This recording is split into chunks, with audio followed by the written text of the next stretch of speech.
1678 साली सपूजी गायकवाड नावाच्या सेनापतीनं छत्रपती शिवाजी महाराजांच्या नेतृत्वाखाली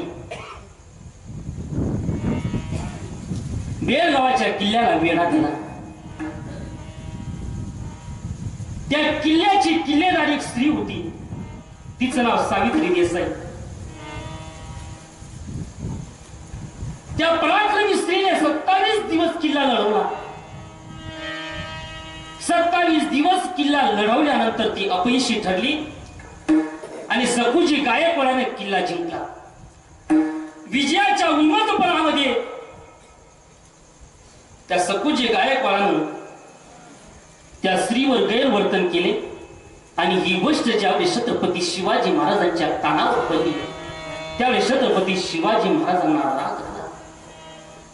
स्वराज्य लोकांना स्वइच्छेने जगता यावं, स्वराज्य की ज्या स्वराज्यामध्ये स्त्रीची मर्यादा राखली जावी, स्त्रीचा स्वाभिमान राखला जावा, तिचा आदर करावा, यासाठी मी स्वराज्य निर्माण करतो। आणि या स्वराज्यामध्ये परत स्त्रीवर अशा प्रकारचं दुष्कार्य कार्य केलं जातं हे छत्रपती शिवाजी महाराजांना सहन झालं नाही।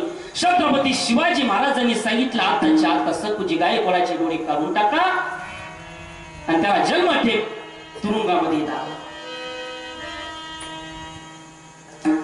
हे स्वराज्य आम्ही स्त्रीच्या सन्मानाकरता उभं केलेलं आहे। हे स्वराज्य स्त्रीचा आदर व्हावा एवढीच आमची इच्छा आहे। ही छत्रपती शिवाजी महाराजांची शिकवण होती। छत्रपती शिवाजी महाराजांचा स्वाभिमान होता।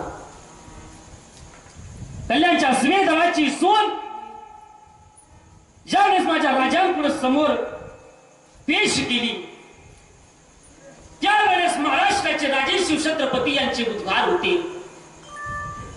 एका दुश्मनाच्या तरणीताची सुनेला आईचा दर्जा द्यावा असा चारित्र्य संपन्न, नीती संपन्न, सौंदर्य संपन्न, कीर्तिवान, नेतृत्ववान राजा आम्हाला महाराष्ट्राला लाभला।